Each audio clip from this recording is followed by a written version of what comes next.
Hey everybody, Hunter back again from Showtime Studios. Just a quick video here I guess this is going to be a reply to a question that I had come up on a old video of mine, one that was done about, I think it was like 4 years ago. But this goes out to exhood61 is the username. And he came up with a question about this particular model that you see in front of you. This is my GMC Astro that I done years ago. This was actually one of my very first fully weathered builds that I had completed, and was real happy with the outcome on it. And the question that came up on this was why on an American truck did I put the exhaust pipe or the stack on the driver's side? And when I seen the question come up, I went in and replied to it, and it was actually a very good question. And I needed to do a video because it was too hard to, really sit there and type out the comment and explain why I did that. So we're going to jump right into this, and I will go through my thought process when I was building this model and why the stack is on the driver's side and not on the passenger side. To start out with, on this particular model, this model in a way is a lot box stock. Many of the parts that are on this model is what came in the kit, and I wanted something a little bit different. So I started looking at what was available aftermarket, and I come up with a photo etch set from CKM, and I ordered that in, and I did not know that they had this stack shield in that particular photo etch set. So when I got it in, I was really surprised that it was in there, and I was not going to use the dual exhaust that comes in this kit. This particular truck has a stack on the left and on the right, and I didn't want to do that because most of the GMC Astros that you see built, they both, they all have both stacks on them, right and left. So I wanted to be a little bit different. Now, the first thing on the reason why I put this on the left side of the truck is this is my display side of the truck. When I go to the shows, 99% of all my models are displayed on the driver's side. And this is sitting straight on. Most of the time I will turn it just a little bit on the table at an angle, but it's still so you see down the left side of the truck. That is what I call my display side. And as you can see on this particular truck, I have the opening door on the driver's side. Most of the stuff that I wanted visible, like the fire extinguisher that's in here that's scratch built, the duct tape that's on the rip part of the seat with the foam showing, things like that, I put on the left side of the truck because that is the display side that the judges walk up to. And, you got to keep your details, the continuity going on them, but you want to make sure that the details are, easy to see for the judges. That way they're not, turning the model around or having to move the model. Everything that you pretty much want them to see is right in front of them.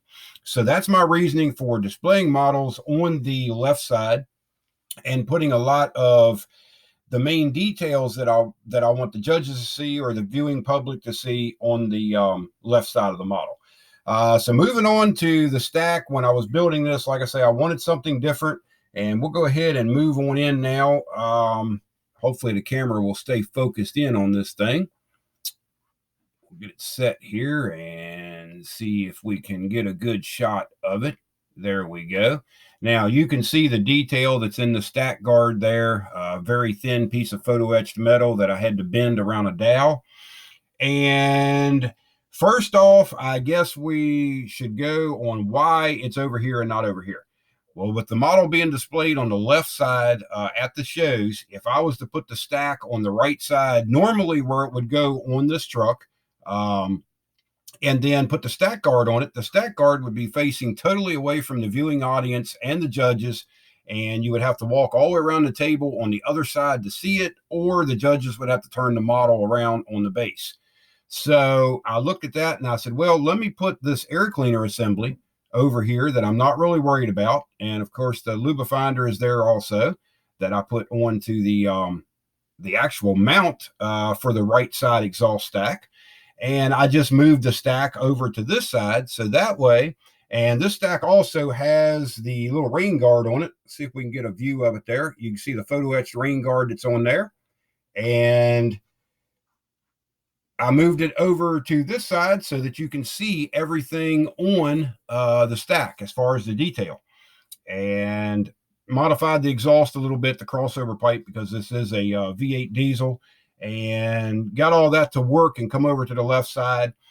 That is the main reasoning why I done it that way. The other reason is I like to be different. I don't really want to set a model on the table that there's a possibility somebody's going to set one down that's identical. And, you know, you run across that when you do box stock models sometimes. Other than the colors, the models are identical. And that is something that I do not like to do at Showtime Studios, especially on my competition builds. So, you know, that is pretty much the whole reasoning behind why the stack is on the left side. It's not only for display purposes and detail purposes, but also being a little bit different. I've had people that I can remember in the past when I was showing this truck that came up and had that same question and said, well, that truck would not have the stack on the left side of it. Well, that's not a very good thing to say, because you really didn't think about what you said when, you know, you made that remark. You can put the stack anywhere you'd want to on this truck. This truck wouldn't actually have to have a stack on it. You could actually bring the exhaust back and dump it out in between the frame rails. A lot of the new trucks do not have stacks on them. They have exhaust, you know, down underneath of the truck. You can do pretty much anything you wanted to if you own this truck in 1-to-1. So, you know, it's not only feasible to be done that way, but, you know, it can easily be done that way. Is it normal? No, it's not. Most of the time it will either have dual stacks or a stack on the right side of the truck. And I guess, you know, overall, this is also a throwback to a company that I'm sure a lot of the trucking guys out there have heard of. It is a company called Melton Truck Lines, and they used a lot of T600 Kenworths. And if you look at a lot of their older T600s, they ordered the stack from Kenworth to be on the left side of the truck. So it's kind of a little shout out to Melton Truck Lines on being different, on having the stack on the left side. So that is another thing that kind of played, you know, into this whole build and how it came out. So hopefully that answers the question that come up on the truck. And like I say, this truck is old now. This truck was done about 4 years ago. It's retired now, except for shows that I've never been to before. It was very successful. I think the lowest this truck has ever placed was it got a second place award at a show. Other than that, it's been pretty much all first place, best automotive. And also this was one of my very first best in show award-winning trucks. So real happy with that. And I was real happy with the outcome, because usually I built real clean trucks, and this one here is definitely not clean. It's not beat up, but it is dirty, and it looks like a truck that has been used. And that's what I was going for on it. So like I say, hopefully that answers the question that came up on that. I wanted to do a quick video just to let, you know,